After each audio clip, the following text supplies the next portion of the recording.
Parce que comme c'est un temps de la colère de Dieu, qu'est-ce que Dieu fera en ce moment? Toute sa colère sera sur cette terre. Sur les hommes. Sur les méchants. Pour les gens qui n'ont pas cru en Dieu. Ça sera terrible à ce moment-là. Pendant ce temps-là, les Juifs vont pleurer sur Jésus-Christ. Oh, ils vont dire, oh, nous comprenons aujourd'hui que celui que nous avions crucifié, c'est Jésus. C'est le Fils de Dieu, c'est le Messie. Ils vont pleurer sur lui comme on pleure pour un fils unique. Ils vont pleurer, ils vont reconnaître Jésus à ce moment-là. Quand une étoile tombe du ciel, quand les étoiles tombent du ciel, et ça tombe sur une montagne, comment sera alors la montagne? Même si tu peux te cacher dans une montagne, tu seras écrasé. Comprenez bien aimé? Oui, c'est un temps terrible, bien aimé. C'est un temps n'est pas souhaité vivre. Il ne faut pas souhaiter vivre cela, bien aimé. C'est pourquoi je vous appelle, bien aimé, à croire en Jésus aujourd'hui. Parce que l'enlèvement, ce n'est pas pour très longtemps. Vous écoutez votre radio, faites des disciples et faites. C'est Jésus-Christ qui règne. Seigneur notre Père, nous te louons, te bénissons au nom de Saint Jésus. Seigneur, sois avec nous en ce moment. Prends la direction et contre cet instant. Que tout ce qui n'est pas de toi en ce lieu soit neutralisé au nom de Jésus. Parle à chacun de tes enfants réunis en ce lieu. Inspire-moi le message à communiquer à tes enfants. Ô Dieu de gloire, au nom de Jésus. Ça va ainsi pour nous. Merci Seigneur Jésus. Amen. Amen. Shalom Église. Shalom. Bien-aimés, que Dieu vous bénisse au Saint Jésus. Amen. Oui, nous sommes là encore pour écouter Dieu.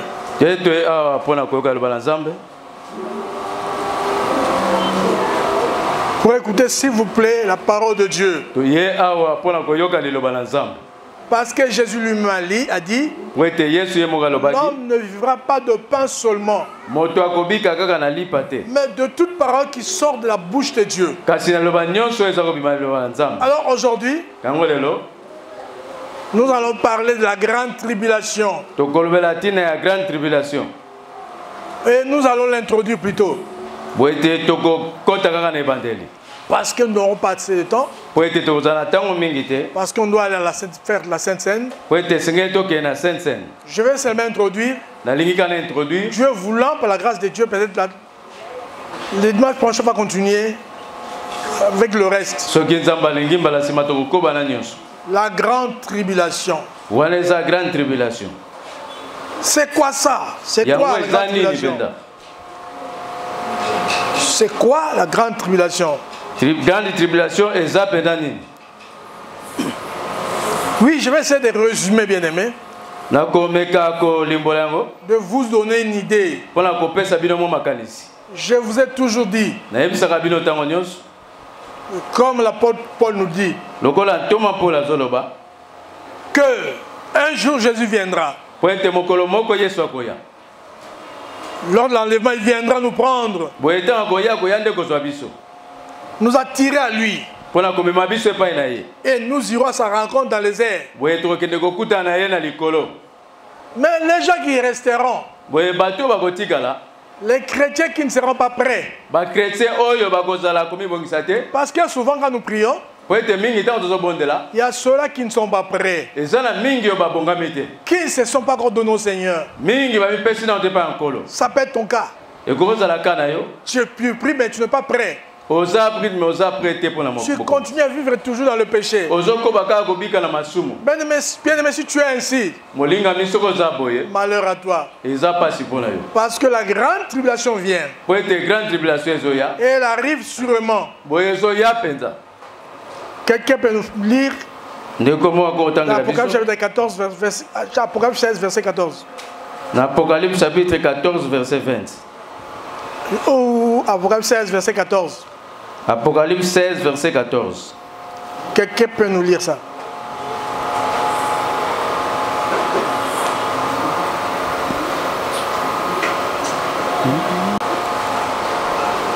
Car ce sont des esprits des démons qui font des prodiges et qui vont vers le roi de toute la terre, afin de les rassembler pour le combat du grand jour du Dieu Tout-Puissant. Amen. Donc, bien aimé, la Bible appelle ça aussi grand jour. Grand jour. D'autres passages appellent ça jour terrible et redoutable. Ça, c'est une période, d'après la parole de Dieu, de 7 ans. Que Dieu avait donné aux enfants d'Israël. Dans Daniel chapitre 9, verset 27. Daniel chapitre 9, verset 27. 24,27. 24,27. Quelqu'un peut nous lire ça, s'il vous plaît? 27.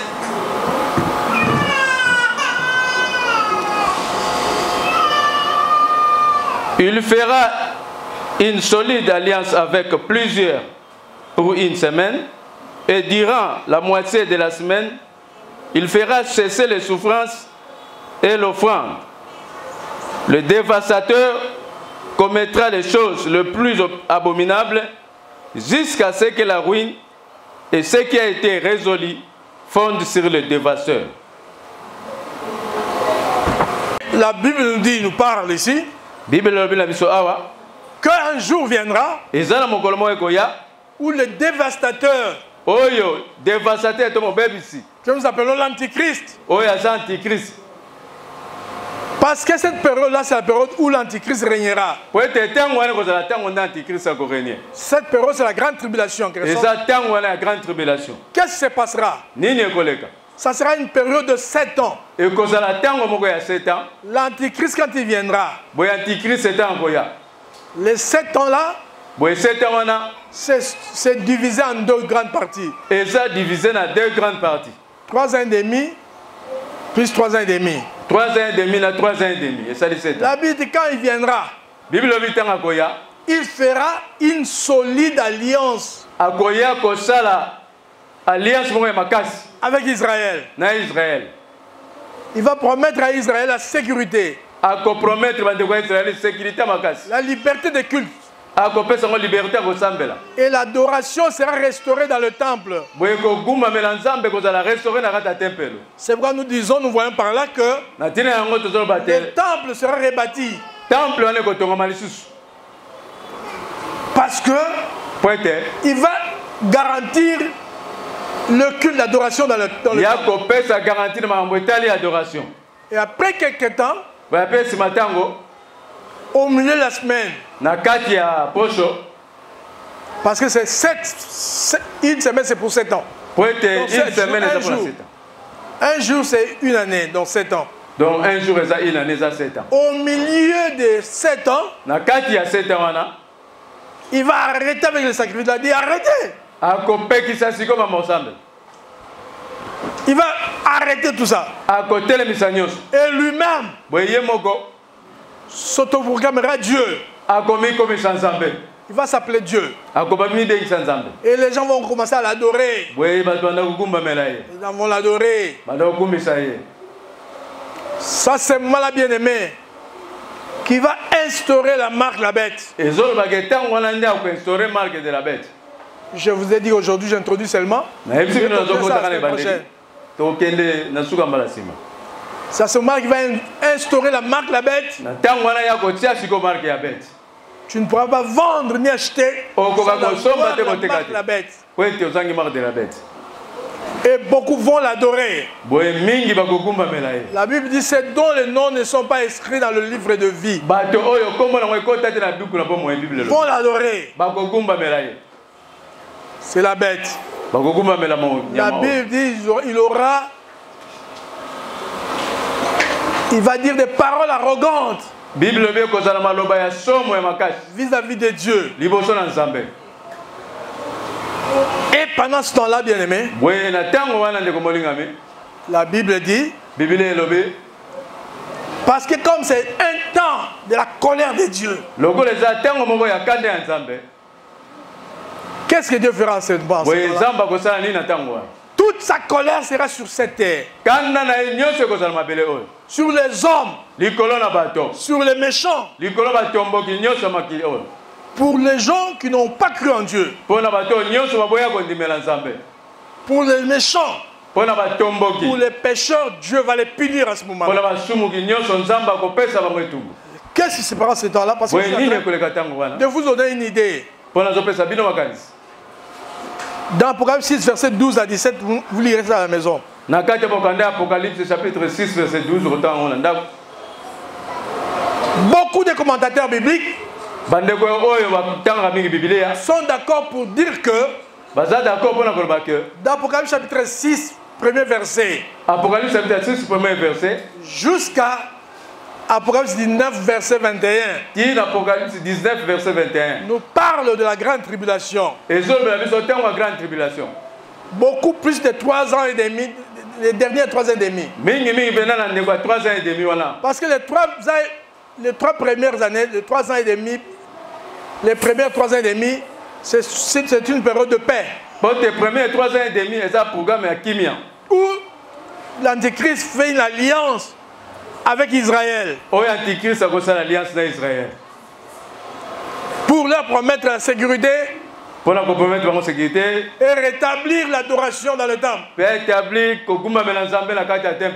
les Juifs seront contents. Mais quelques temps après, ils se rendront compte que non. C'est un imposteur. Celui-ci n'est pas de Dieu. Il est investi par le pouvoir du diable. Et ils vont refuser de continuer avec lui. Se rendant compte de cela, c'est alors qu'il va demander qu'on arrête avec l'adoration de l'état.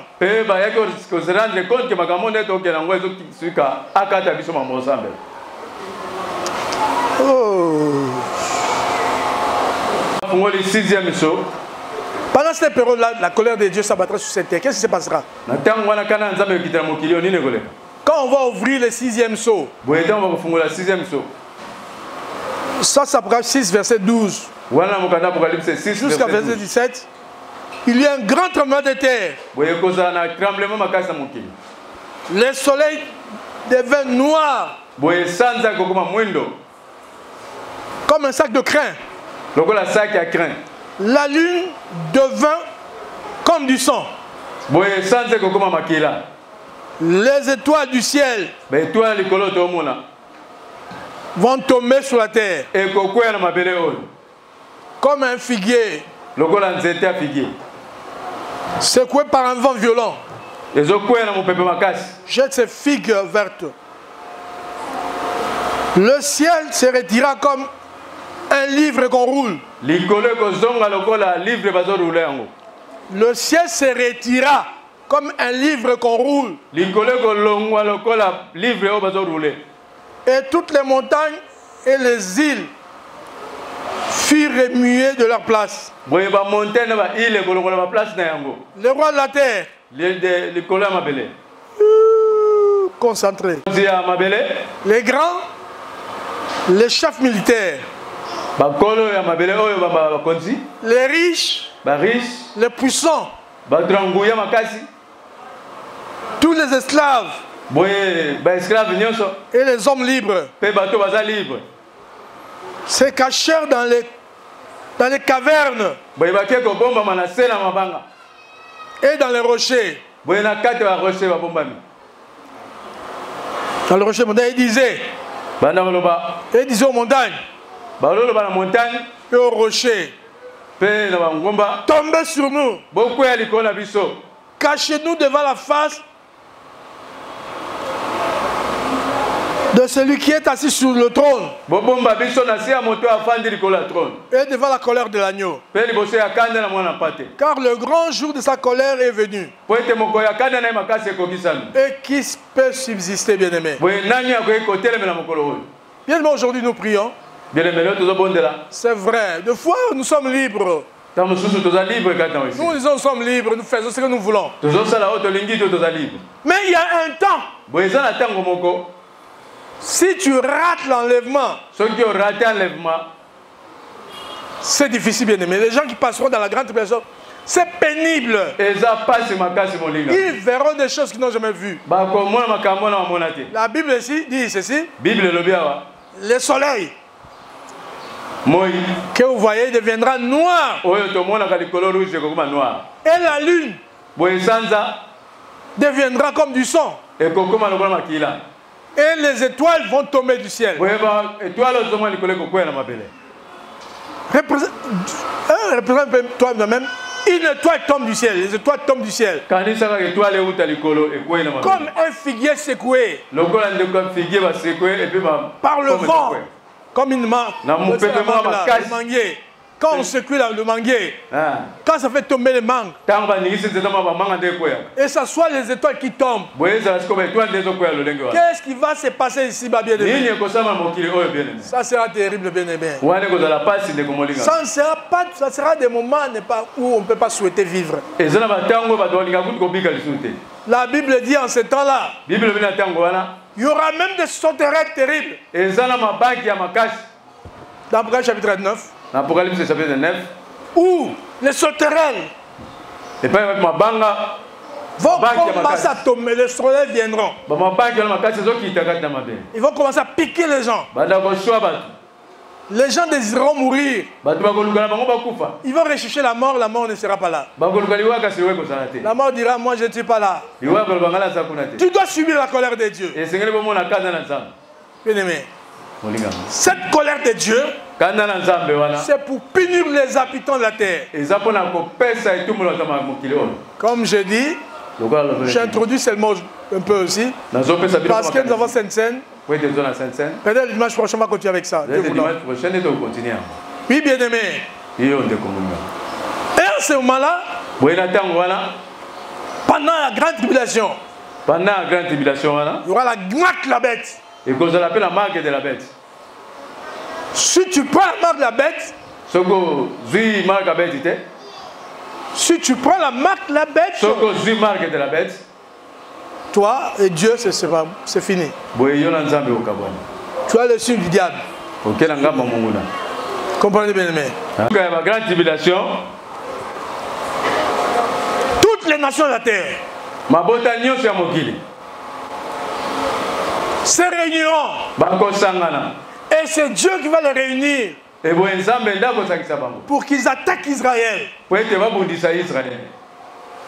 Là, vous pouvez le lire dans Zacharie, chapitre 14. Et chapitre 12 aussi, allez lire cette histoire-là. Il va réunir ces nations-là. Et Dieu dit, toutes les nations qui monteront en guerre contre Israël, Dieu va les combattre. Va les combattre. Comment est-ce que Dieu va les combattre? Dieu dit, ils seront là. Ils seront là. Dans le combat, en train de combattre Israël. Parce qu'ils veulent détruire Israël. Ce que je conseille tous aux enfants d'Israël, aux enfants de Dieu. Comment toi, un enfant de Dieu, tu peux être contre Israël? C'est que tu ne comprends rien du tout. C'est la nation choisie par Dieu. C'est par cette nation que nous aujourd'hui nous avons Jésus-Christ. C'est grâce à cette nation. Le salut vient des Juifs. Et toi tu dis j'ai pas besoin d'Israël. Ouais. Mais Dieu dit non, non, non, non, non, moi j'ai besoin d'Israël. Bien aimé, en ce temps-là, lorsque toutes les nations seront réunies comme pour attaquer Israël, en ce temps-là, la Bible d'Israël sera attaquée, détruite.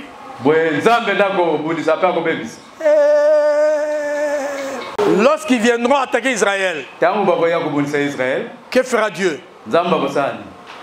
Dieu va les laisser détruire Israël. Ils vont détruire Israël. Ils vont piller. Ils vont violer les femmes. Ça sera terrible à ce moment-là. Pendant ce temps-là, les Juifs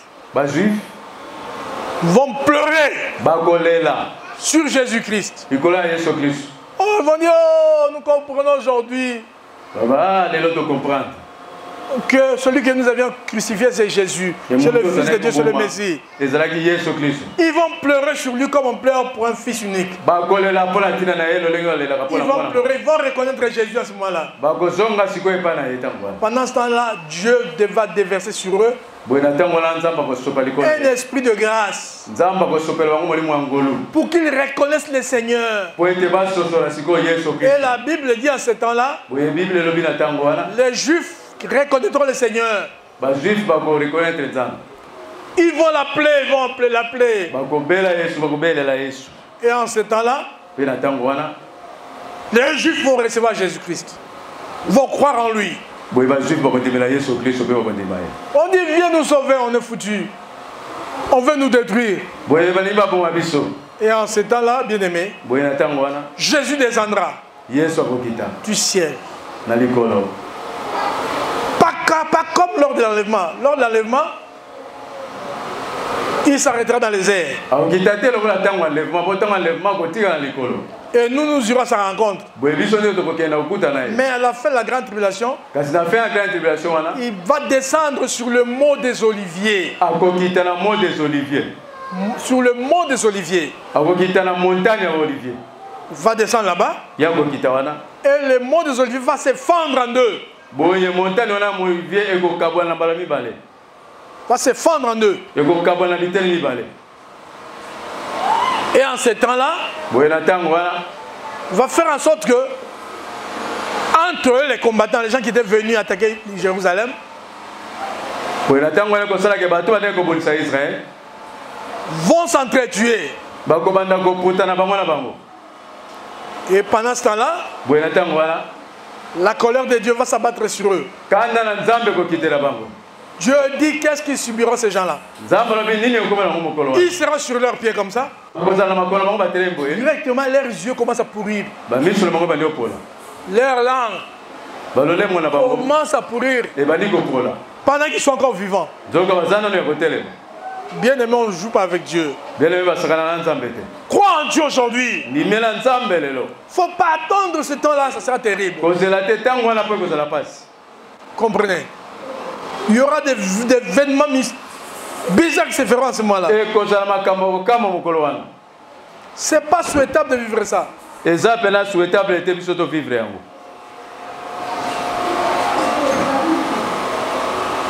Bien aimé, par ce temps-là, on va tuer beaucoup de gens.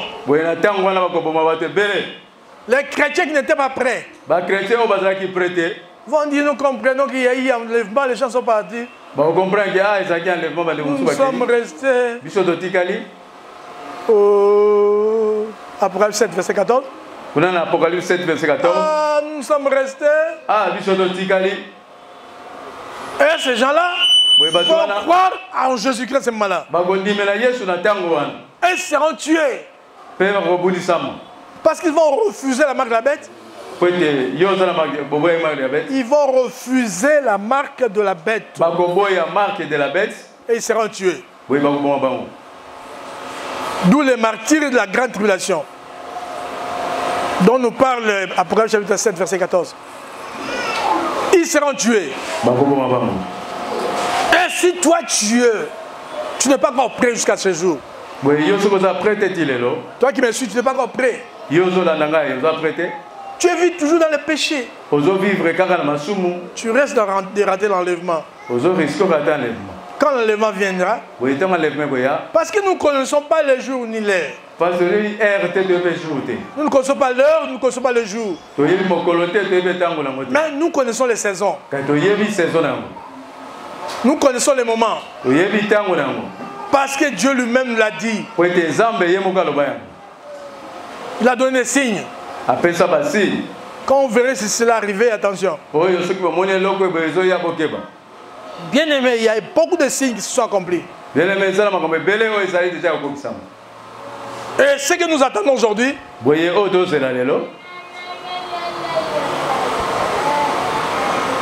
que Jésus revienne. N'attendez pas encore la bête. Parce que la bête ne se manifestera pas maintenant.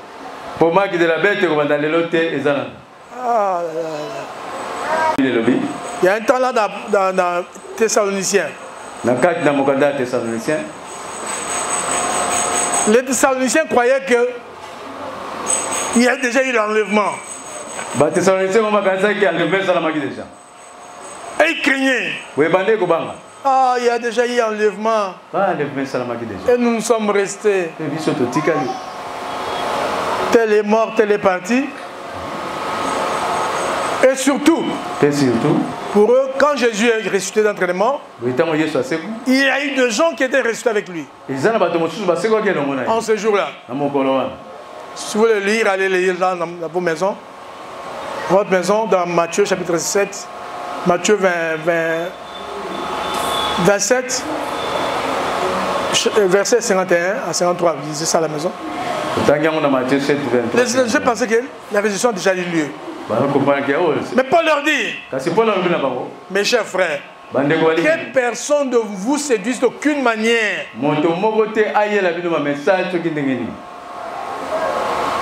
L'enlèvement n'a pas encore eu lieu. S'il y avait enlèvement, alors à ce moment-là, on aurait vu le fils de la perdition.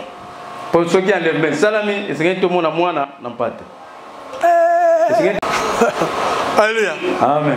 On aurait vu le fils de la perdition. Comme le fils de la perdition n'est pas encore là, c'est que l'enlèvement n'est pas encore parti. Et le fils de la perdition, l'antichrist,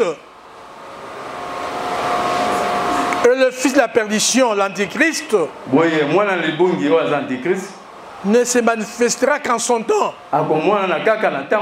Jusque-là, il y a quelque chose qui les retient, qui l'empêche de se manifester.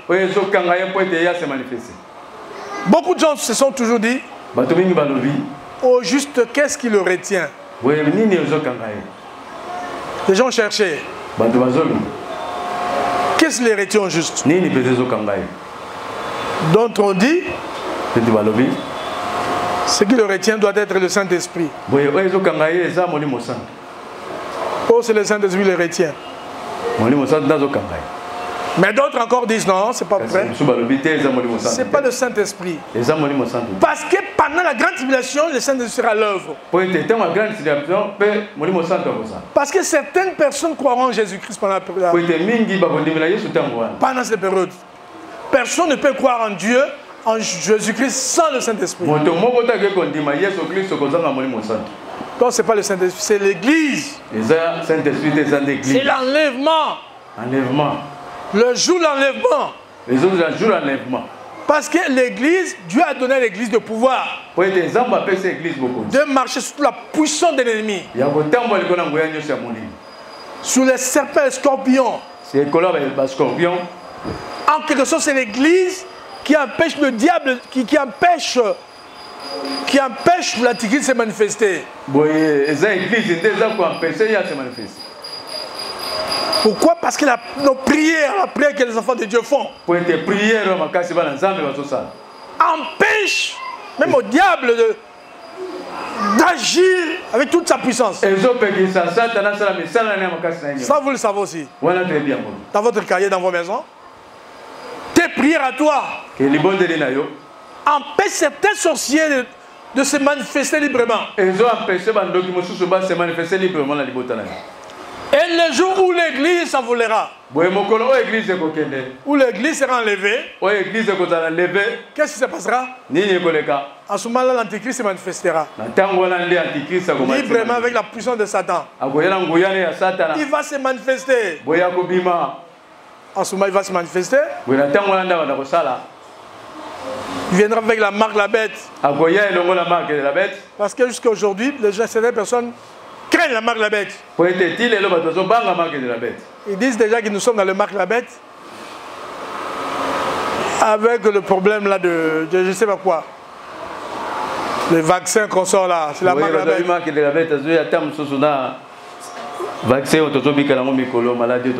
Alléluia. Amen. Moi je vous dis, l'antéchrist n'est pas encore là. Avant qu'il se manifeste, il faut qu'il y ait d'abord enlèvement.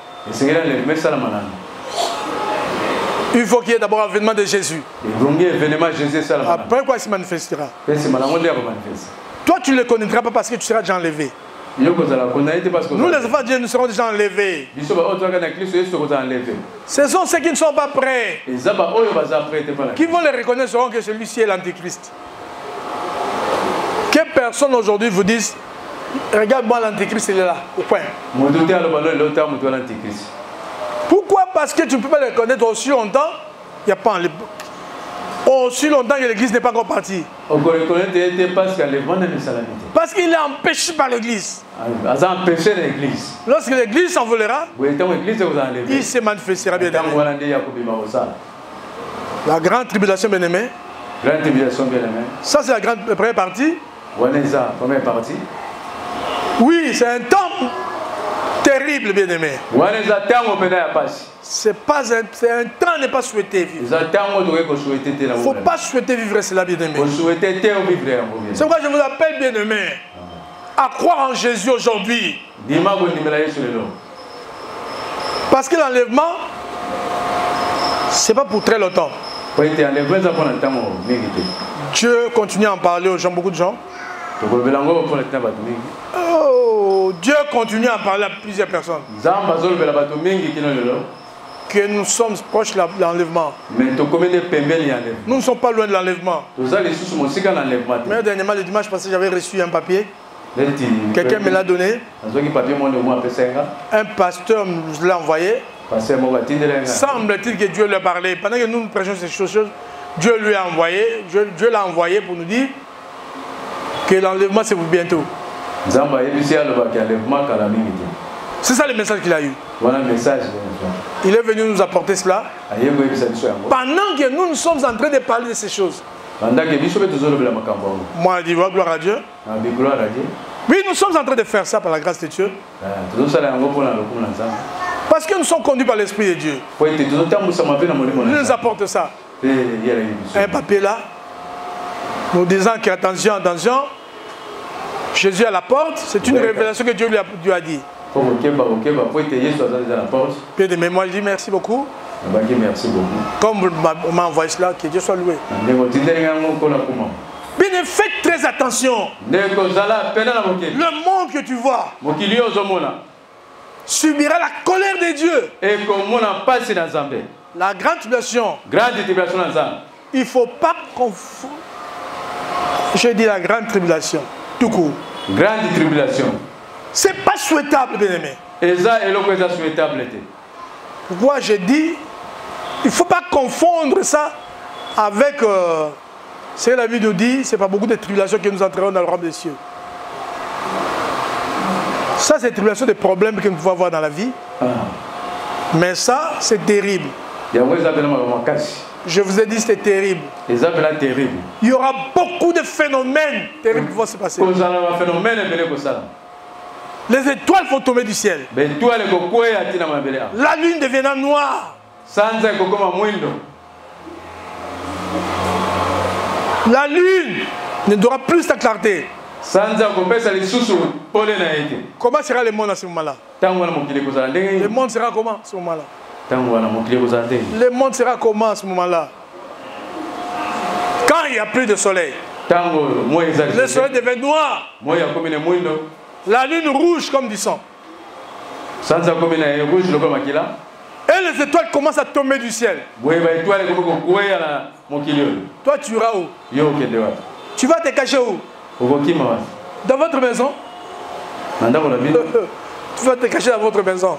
Comme nous sommes là, tu vas entrer dans la maison. Tu vas entrer dans la maison. L'étoile. Une seule étoile, ça tombe sur votre maison.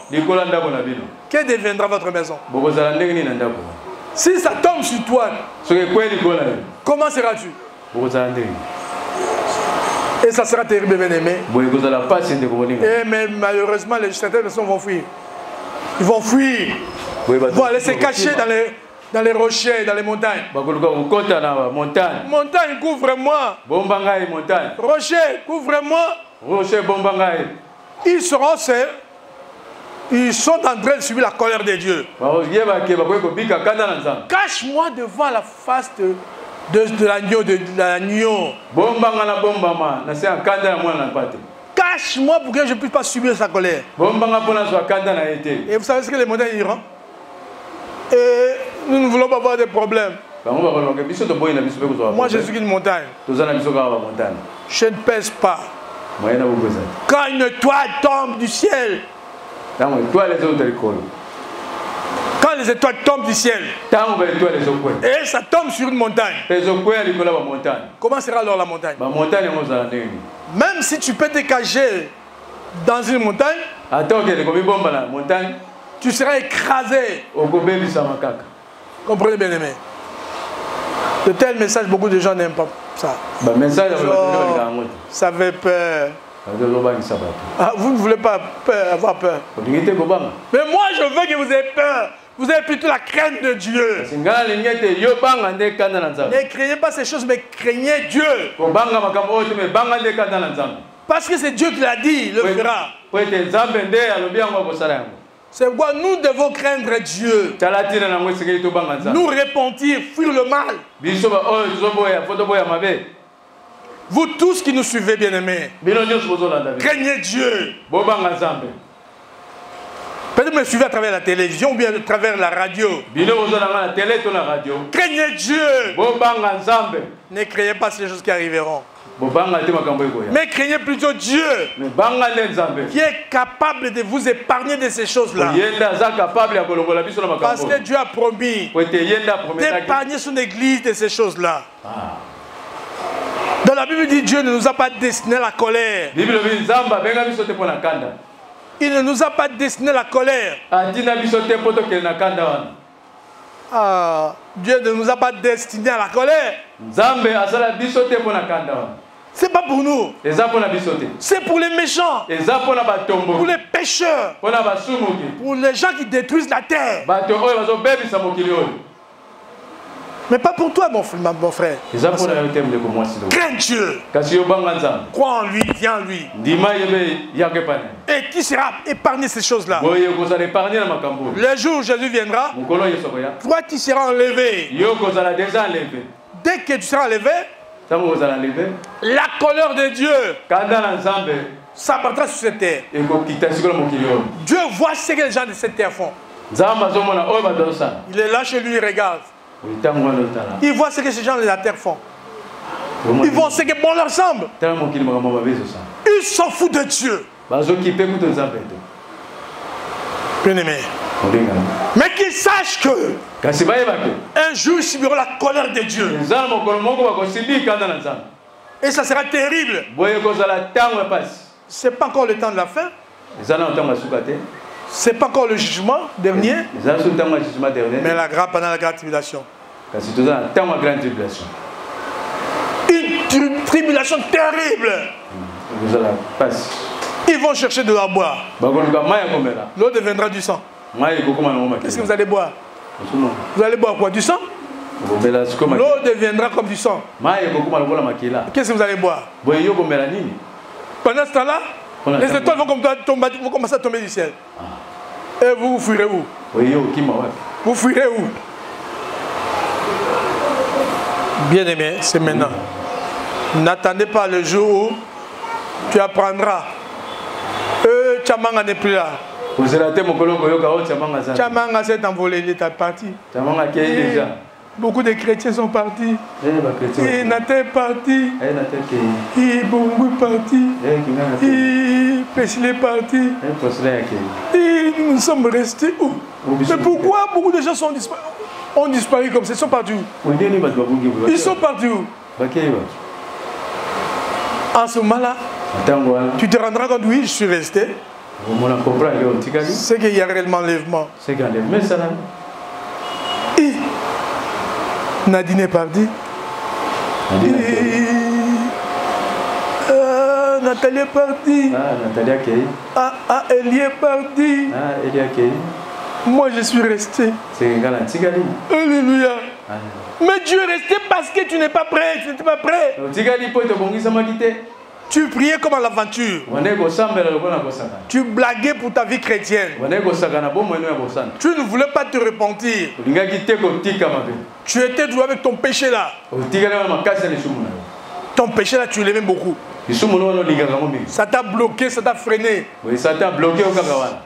Ça t'a empêché de t'envoler.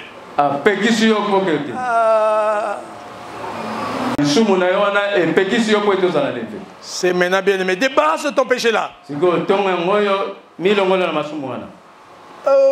temps est là.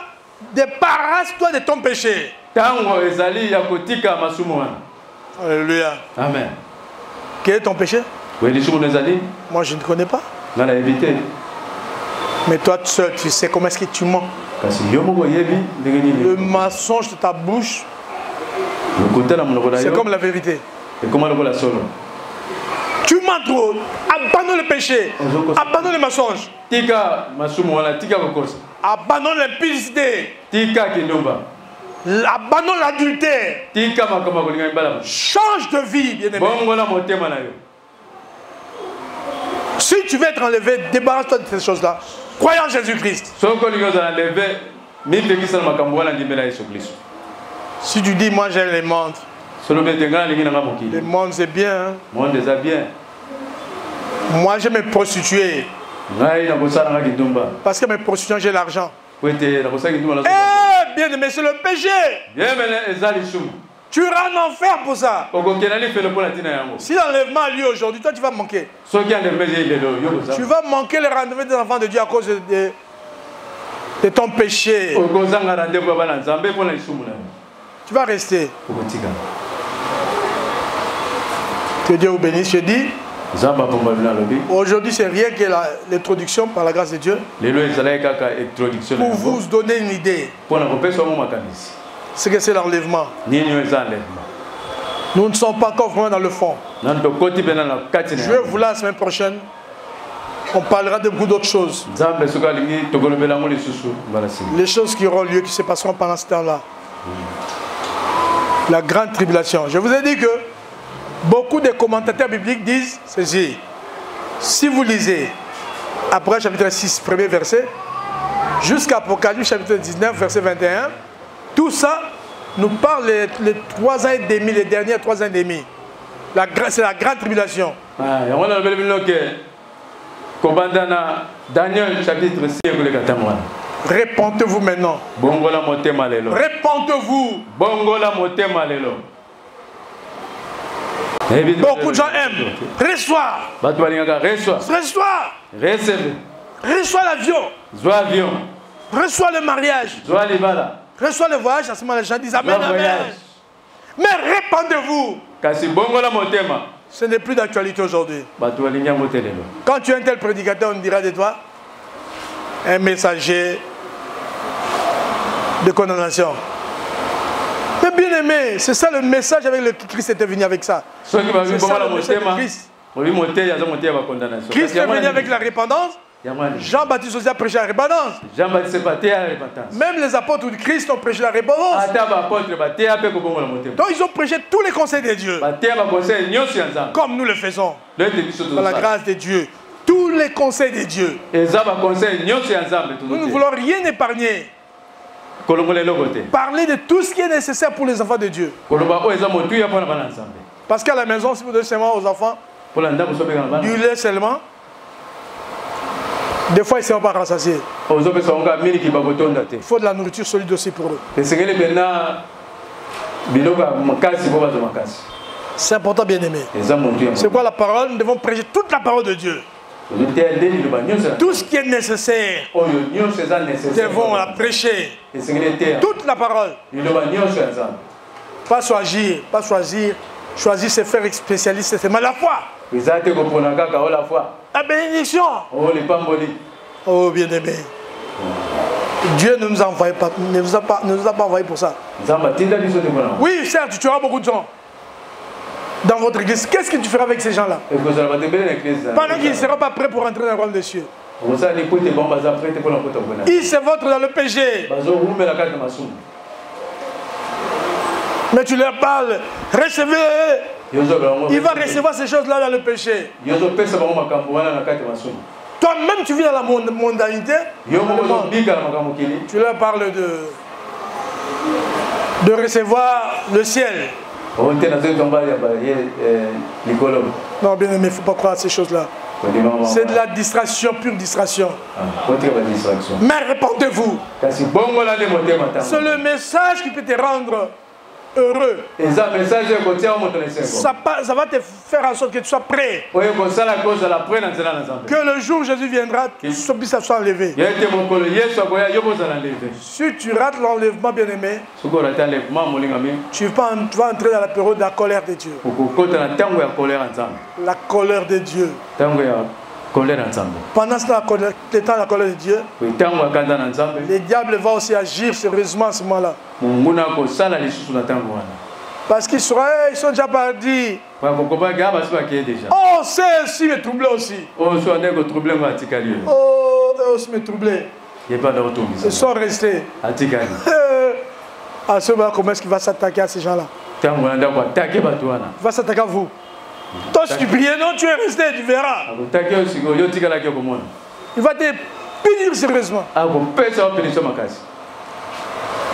Que Dieu vous bénisse, bien aimé.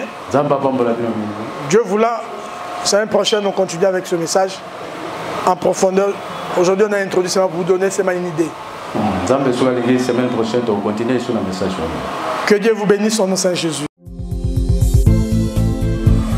Soyez le bienvenu sur votre chaîne chrétienne.